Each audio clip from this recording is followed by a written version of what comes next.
next article. Let's go to the movie. Let's move on to the next article. Is the best horror movies of 2025. I don't know if you guys got a chance to check out any horror films this There's year. some good, should Uh, be some good ones There in were this some good one. ones I this didn't year. look at it. I wanted to be surprised. And Yeah, well, like, they I want to got a know top what. 10 here, Yeah. so we'll go through their top 10. I have a And couple that like if they're not on here, I'm gonna think that this list is.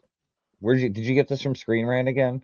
no, this one, every article is from a different website. This one's from IndieWire.com. Okay. IndieWire.com. Do you use So, Joe Blow? Did anybody ever tell you you look like the Joe Blow guy? oh yeah, Yeah. no, I've known that since I've been going to Joe Blow since like 1999 or something like that. Since I was like 17, I've been going to Joe Blow consistently since then. So, I'm Shout a out big Joe fan. Blow. Yeah, Eric Todd on the episode that he was on. Yeah, you were there too. Remember, he kept making fun of me. He was like, "Is everything you got from Joe Blow?" So I made sure this episode I was like, "Let me get one from every different, from a different website." So, so this one's from IndieWire.com. Number 10. I Know What You Did Last Summer. The reboot sequel. I'm not sure. I didn't check it out. I don't know if you guys got a chance to check it out, but I know it did have some of the original cast members in it. It's one of Move those like along. continuation reboots, but I haven't watched it yet. Yeah, it's terrible. We just keep it going. Go to And just number move 9. on. Okay, number 9. Silent Night, Deadly Night. Was fantastic. Okay. All Was right. I did. really good. Really funny. Really, the Santa Claus was terrific. Tim, That's Is all this I a got. Hopper from Stranger Things ones, or is this a different one? that one's Violent Night. I just had to look this Okay. up the other day. All right. I have not seen this one then. I did like Violent Night, but I'll check this one out, Jason. All right, give it a shot. Yeah, just on your Alright. excitement, I'll watch it. Yeah. All right. Number I just 8. get excited when there's a movie I saw. Now this was good. Together. I did want to check this out. I heard it was really good. Weird. This was good. I liked it. I don't Oh, I want to forgot like about this. go. I wanted to see this one really bad. Yeah, I don't know if I can go too far into it without spoiling it, but like it's a decent movie. It's like more of like an examination of a toxic relationship and like with like a horror twist, like a codependent relationship. I do love because I feel like it doesn't happen overtly as much anymore. Where like you're just watching a visual metaphor as a horror movie. Like those are some of my favorites. Yes, and I think if like we talk of if Eddington are in here and something like the guy Azir, sorry, whatever his name is, who did Hereditary, Oh yes, he's like really playing with like different levels of like anxiety horror lately, which I'm really into. Like Did you like a Bo is movie, Afraid? yeah, I love Bo. Like that Me is too. exactly Yeah.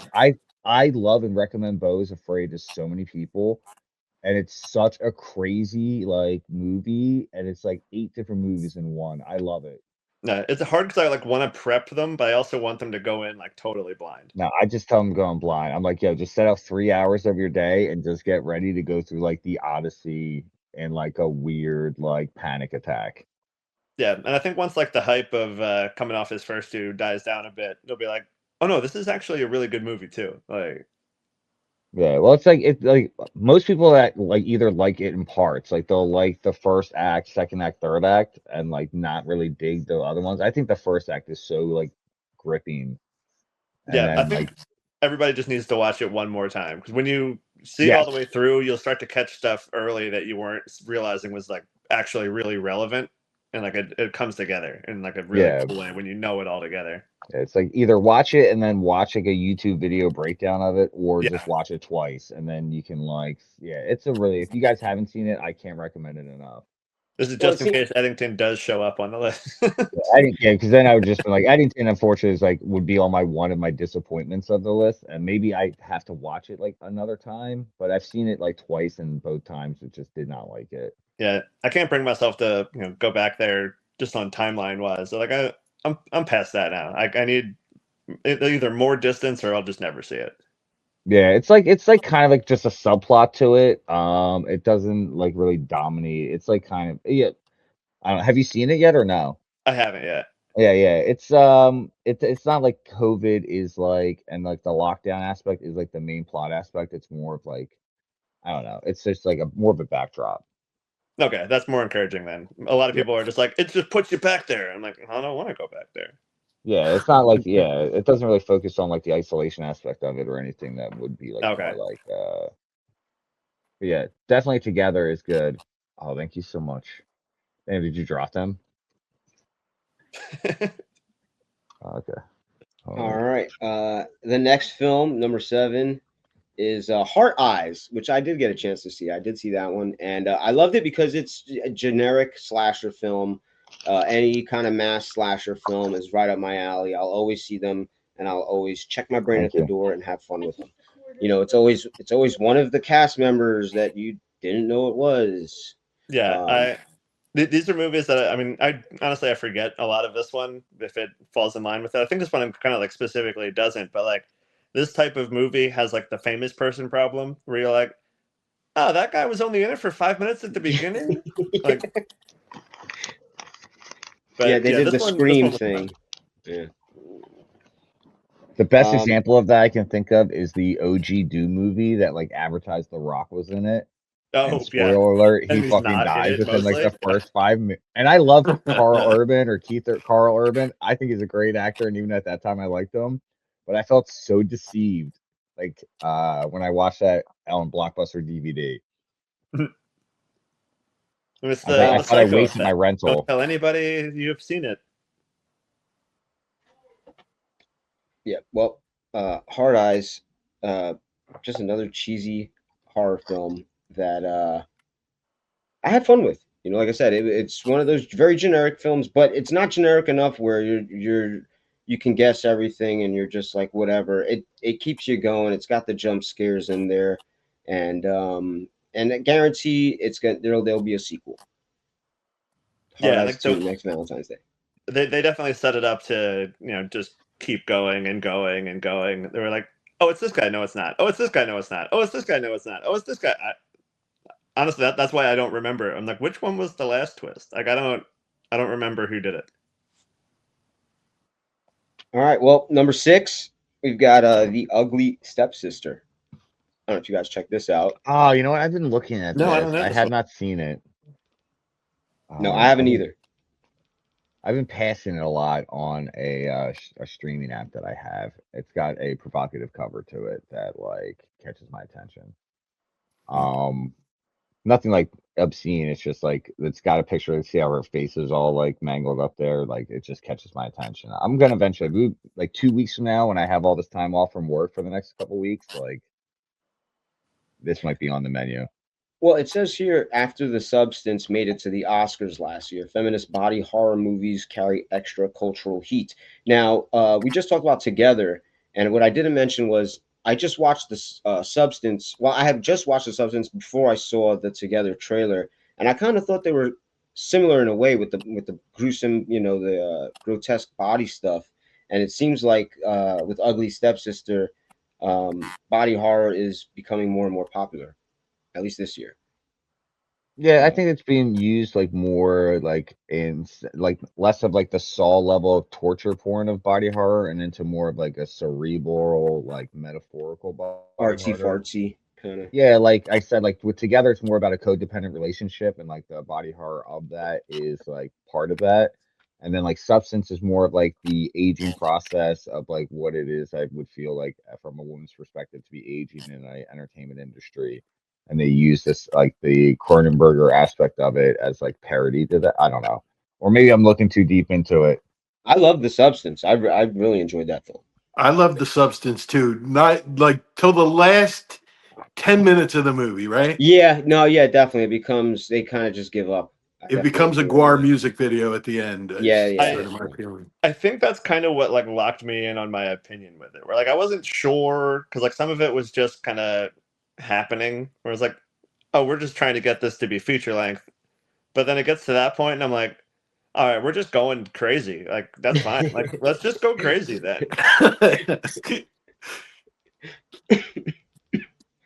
All right, well, that was number 6. Number 5 is The Long Walk with Mark Hamill. I haven't got a chance to check that out, but that's on my I must watch overrated, that. dude.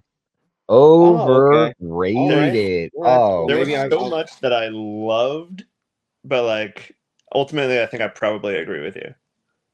So I just it's got like my son the book for Christmas, and I'm going to read it along with him.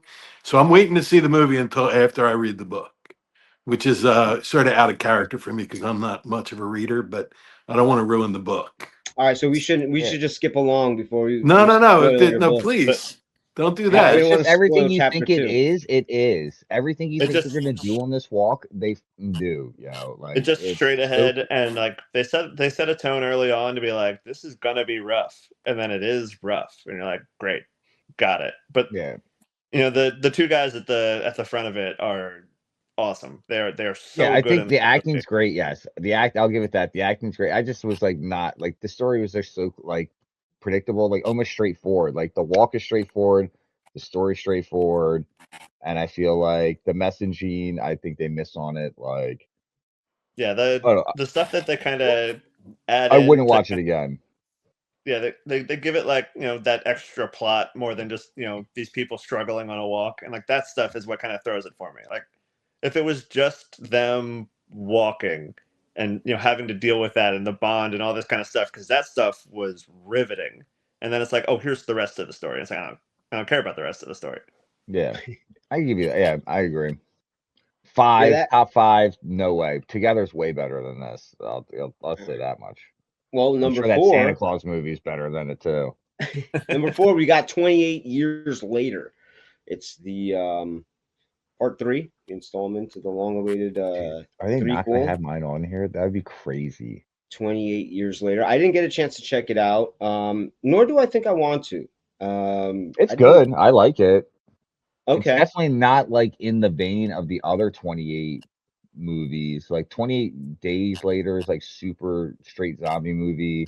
Mhm. Like so is 28 weeks or whatever. This one's more of like how society's like advanced, like a father-son story. I like it. I think that you should probably wait and watch them both in one go though, is how I would see it. Because it kind of just leaves you at a point where like you do want more. But it kind of That's just the feels new like one is Boneyard or something. What's the yeah, next? it's all one movie though. Like the way Oh, they end this, the first part of this, it's just like so abrupt. Like it's definitely like at an end point of the story, but like it's definitely just you it need felt like more. two movies cut in one, Yeah, or one movie cut into two. Last week on 28 years later. All right. Number 3, Final Destination Bloodlines. You know Oh what? my And God, it was like any terrible. Final Destination movie out there. You know, Oh, there's so they terrible, they dude. plan the kills backwards, and one guy gets stuffed into an X-ray machine or MRI. I forget what it was. I'm not smart with medical jargon. that was brutal. That was a Garbage disposal, but some of them are so ridiculous. Like it's like, oh, I don't know. I watched this one with my nephews. They liked it. I was I just like, that was so corny. It I was your liked it typical Final enough. Destination. The Tony Todd scene legitimately made me very emotional, and I was like, Same, this kind 100%. of sucks. Like I hate that it's in the Yeah. middle of this movie. That if I want to go like revisit this feeling that I'm getting from this, I have to watch this movie again. What Mhm. part are you talking about? Like, I mean, who cares about? Nobody's gonna care about spoilers here.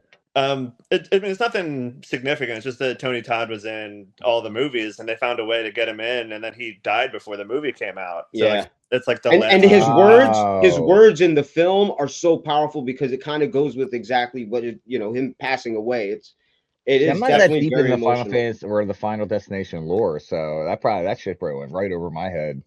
Yeah, because like I mean, so much of his character is the one telling everybody because he's the only one who's in all of them. So he's the one going like, "I've seen it before. I know what it is," and he's so Oh, okay, that guy. Okay, I know yeah. what you're talking about now. And he's such a dark character, and then in this one, he's like, "Yeah, maybe it's not all that bad." And you're like, "What the fuck, you?"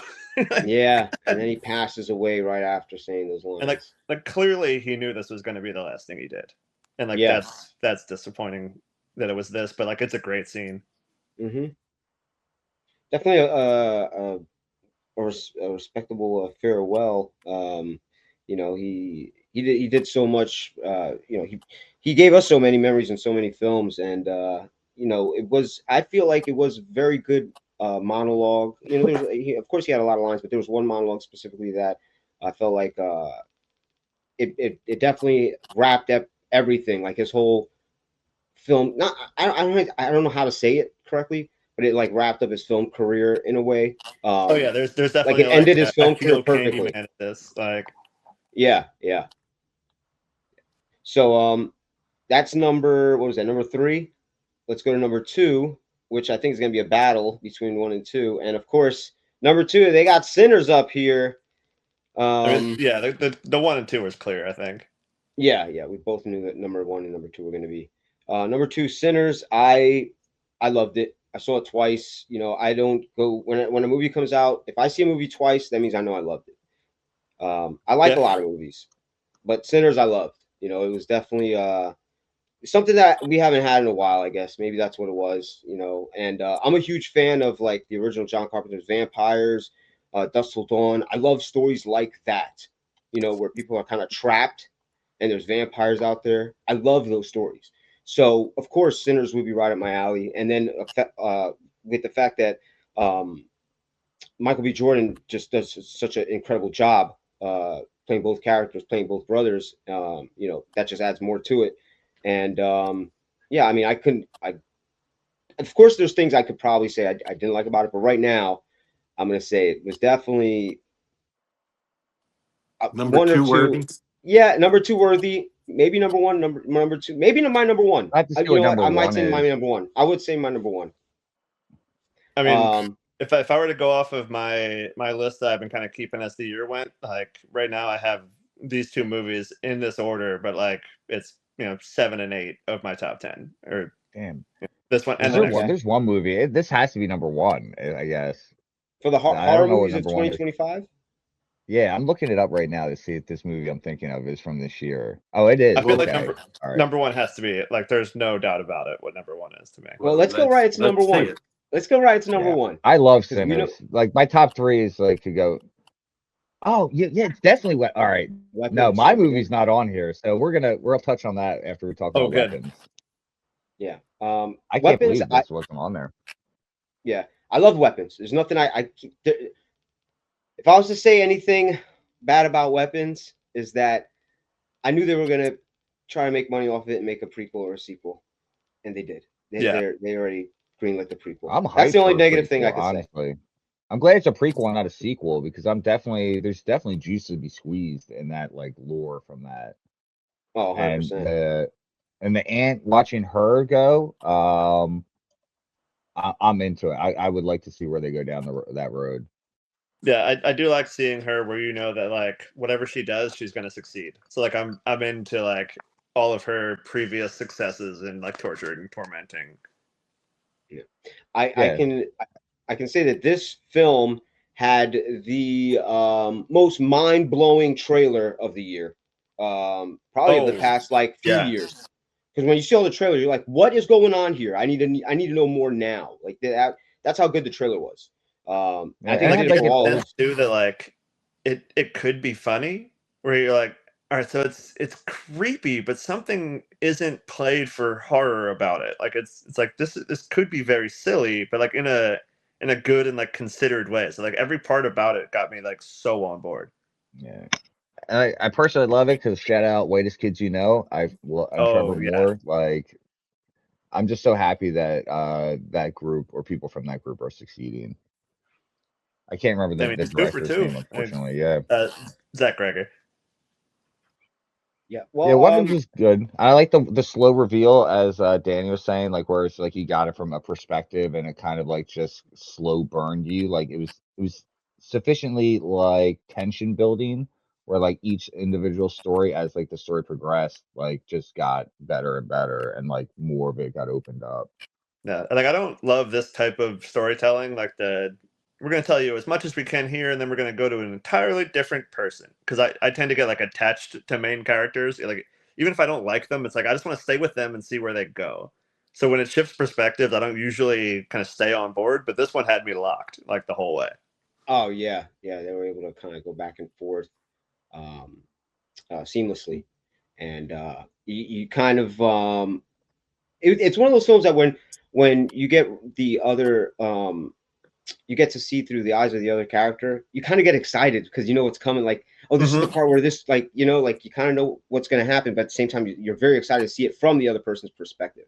So I give it that. Yeah, like you see the gas station scene first from the first perspective. Oh, yeah, that's the best one. Yeah, yeah. like every one of the cutoffs is always that like, wait, what the fuck? and then it brings you to like, oh, here's what the fuck. I did hear that the director, when he wrote the film, he came up with a question, and the question was, what if a class of kids didn't show up the next day, a whole class of kids, and only one showed up. And I heard that the way he wrote the film was that he started with that question, and it took him weeks, if not months, to come up with the answer to the question. And then once he did, that's when he wrote the film, which, we know what the answer is, obviously, if you've seen the film.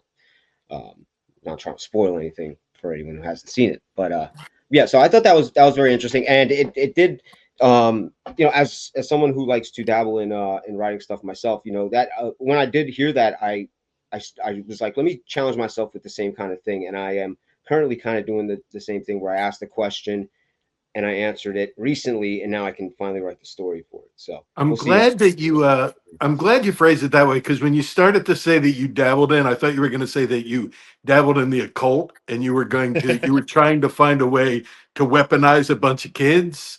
I'm actually going to need a little bit of each of your hair. Yeah. What I find interesting about weapons too, I don't know if you guys know this about like the behind the scenes lore, but like Jordan Peele's Monkey Paw Studio was like really heavily bidding on this. And like that kind of led to the hype of this movie. And then seeing the movie, I can totally see why Jordan Peele was so adamant about getting it, because I feel like it fits in right into his like kind of like movie universe that I don't think is necessarily connected, but like it's very much intertwined with themselves, with maybe Nope being kind of like an outside one, but like the whole twist in weapons, I feel like is totally a Jordan Peele like wheelhouse of a twist. Yeah, like just supernatural enough to not be real. Pop culture. Trainwreck with Darren Martinez.